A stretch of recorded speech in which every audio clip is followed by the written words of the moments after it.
So this recording is for section 3.5, analyzing graphs and diving in a little deeper on what makes graphs misleading.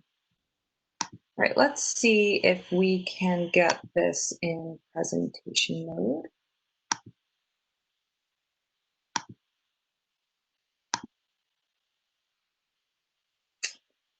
Why is this backwards? All right, we'll just the way it is.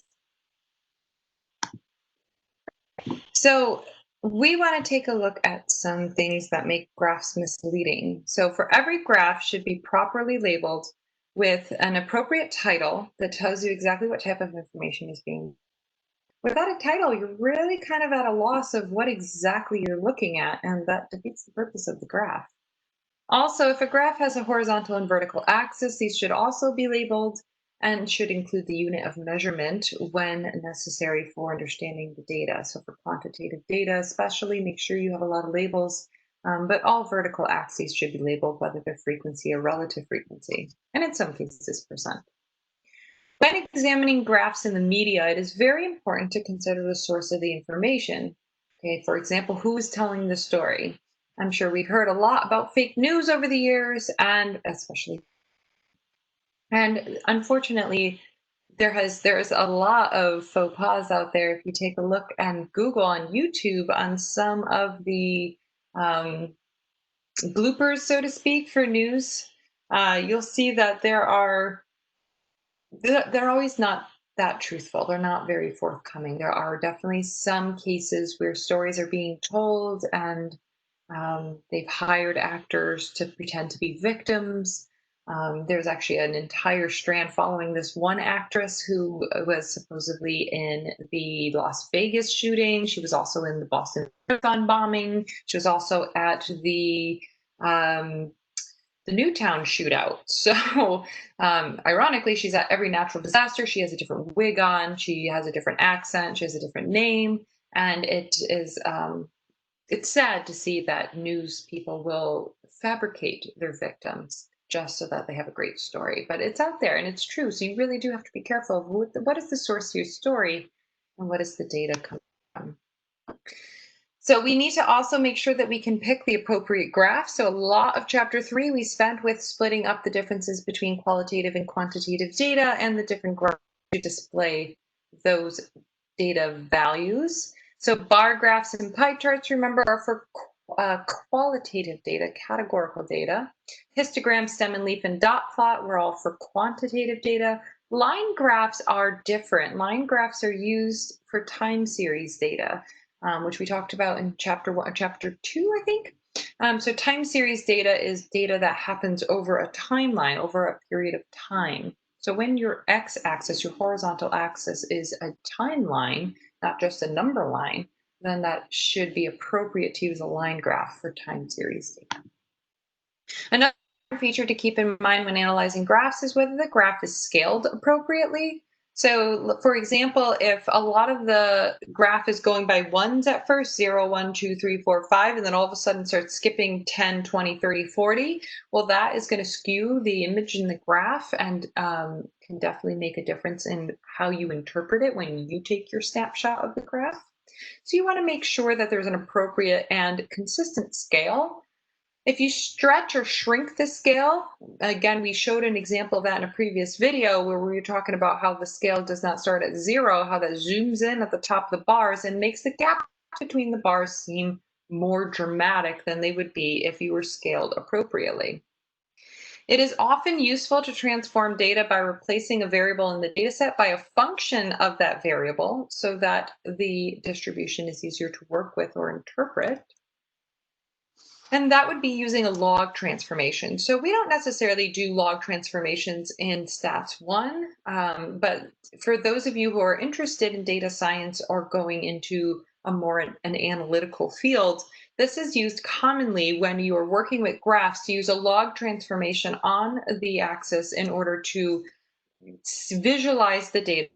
For example, this is a regular graph using regular axes here, just a count. But you can see that there's a lot happening and it's very difficult to see the detail in the graph when we're doing a regular straightforward count graph. And when we do a log transformation, on the vertical axis, the frequency, we can see it just essentially creates more detail. There's no distortion. It just makes it easier for us to see the detail in this area. Okay, this area was very straight line, very hard to see, but now we can zoom in, so to speak, but in an appropriate way to see the detail of the data. An issue related to scaling is often used to mislead users to start the vertical axis as some other value other than 0, which we saw an example of that before, but we'll see another one. So in the next couple slides, I really wanted to give you guys some examples so you can visually see misleading and why it's bad. So here is a common list of misleading characteristics. So the graph can be an inappropriate statistic, like we were talking about with the stolen cars, and we're going to actually see that graph in a moment. Omitting the 0 on the relevant axis scale creates a zoom in effect. Manipulating the scale, it being an uneven steps in your tick marks, 1, 2, 3, 4, 5, 10, 20, 30, can cause misleading effects.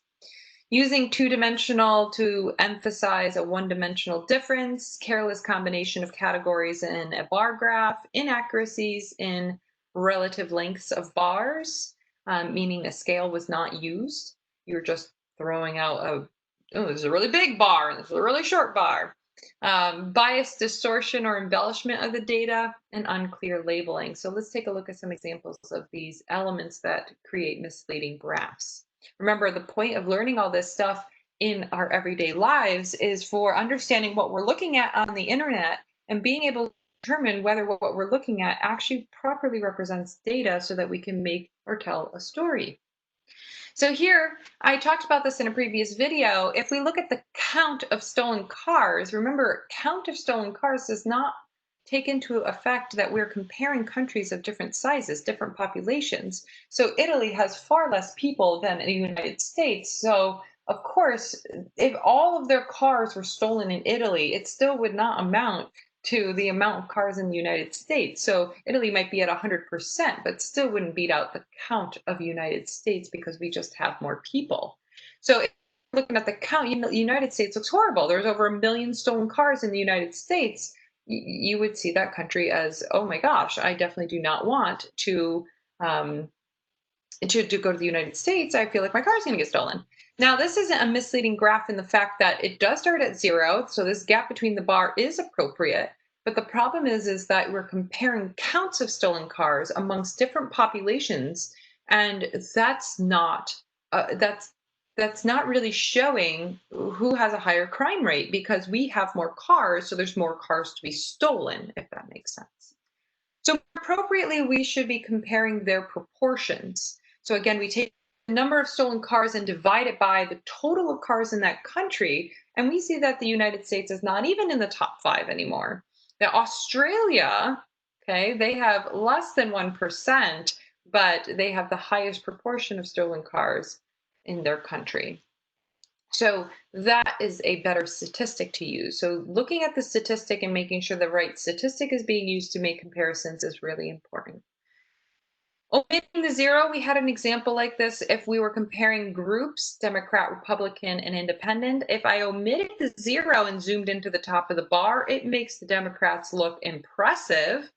But when we look at the actual count, okay, there's only 8 people, 8 or percent. There's only 8% more. That's really not that much. It really should look like this, where the 0 is properly placed on this vertical axis, and the 8% literally looks like 8%, not 80%. This looks huge. Okay, so that if I'm looking on the internet is a snapshot where I'd be like, whoa, Democrats are taking over. But really, it looks like this. Okay. Another kind of misleading graph is these pictograms. Okay, there's no scale for how big Shaq's big head is. There's no scale for Iverson. And these numbers, it doesn't have a proper comparison. So this graph is really, pictograms are not good for any statistical analysis. Another pictogram, again, there's many things wrong with this one. There's no scale. There is very vague labeling, so daily, a few times a week, which, although there is a definition for few, many people use few in many different ways. Sometimes I have a house party with just a few people came over, which could mean 20, 30, 50 people when I'm saying just a few. And seldom never. What the heck does that mean? So we need to be very careful that our labeling is very clear and concise so that any person reading it knows exactly what it says and there's no room for interpretation.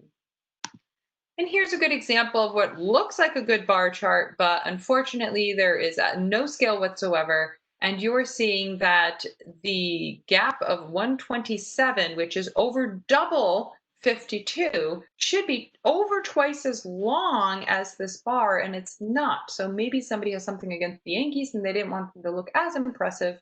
And so they just created their own scale, essentially, which is very bad and misleading. Okay, so these are the different types of graphs and making sure we understand the different aspects of a graph that can become misleading so that we build good, proper graphs with our data.